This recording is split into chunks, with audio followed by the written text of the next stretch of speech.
Everyone, Olivia here, and for today's video, let's do a bonus reading para sa mga Aquarius.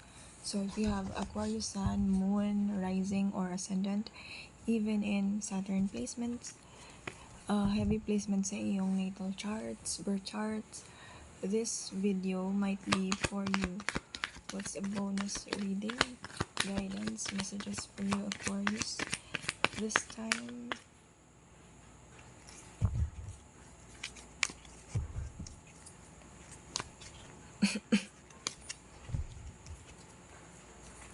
But before anything else, I would like to say thank you so much sa lahat ng new subscribers, followers. Thank you so much, guys. Let's see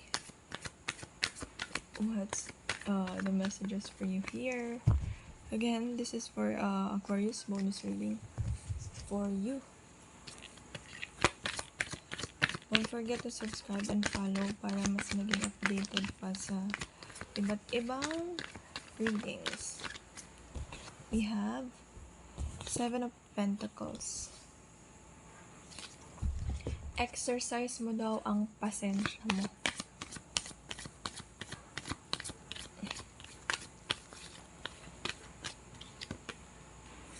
Three of Wands. The Chariot. What else for Aquarius? Some of you here ay may ka-connect na earth signs. It's either Taurus, Virgo, or Capricorn. Ace of Swords,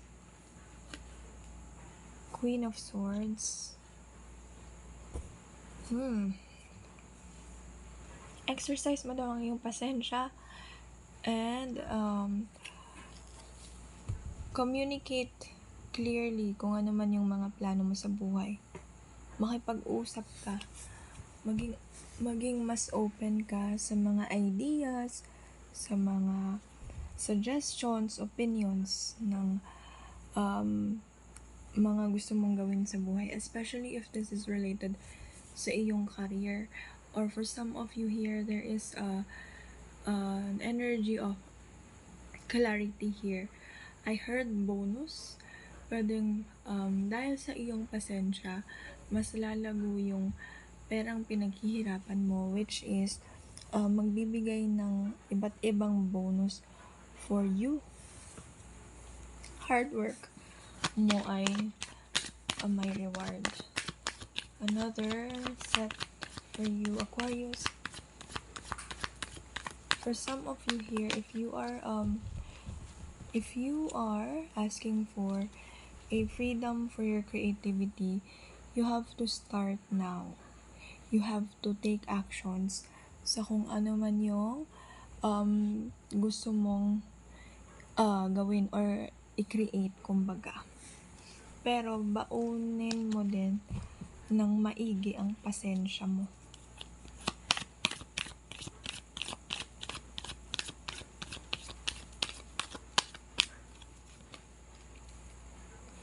Seven of Swords, Four of Cups, the Hierophant,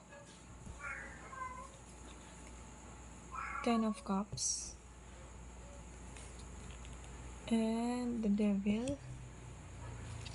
Another set for you Aquarius. Pasensya na po sa mga ingay. Knight of Wands, the Strength card, Page of Swords, Eight of Swords, Seven of Cups. Okay, thank you so much. Ayun na yun.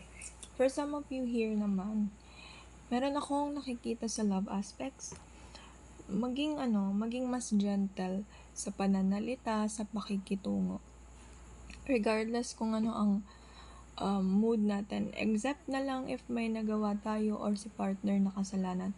If you're single naman, maging gentle sa pakikitungo or pakikilala yung may pag na-meet kang person, do not be too hard onto this person. And I can also see here, for some of you naman, med nakikita ko dito, meron talagang openness when it comes to connection. Ang kaso nga lang, for some of you here, parang umiiral yung pride, umiiral yung pagmamadali, creating something instead of asking for a deep connection. Medyo nagkakaroon ka na rin din ng, alam mo yung, pag may nakikita kang, kunwari may naririnig kang hindi maganda tungkol sa taong yan, instead na ikaw mismo ang umalam nun, personally, nagiging ano mo siya na, ay, sabi ni ganito, ganyan, wag na lang daw.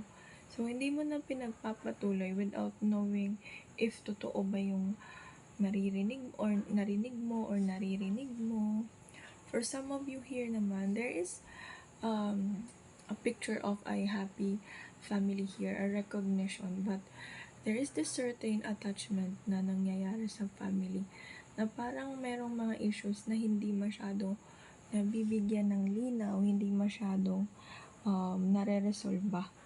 Medyo dinadaan na lang sa parang walang bahala.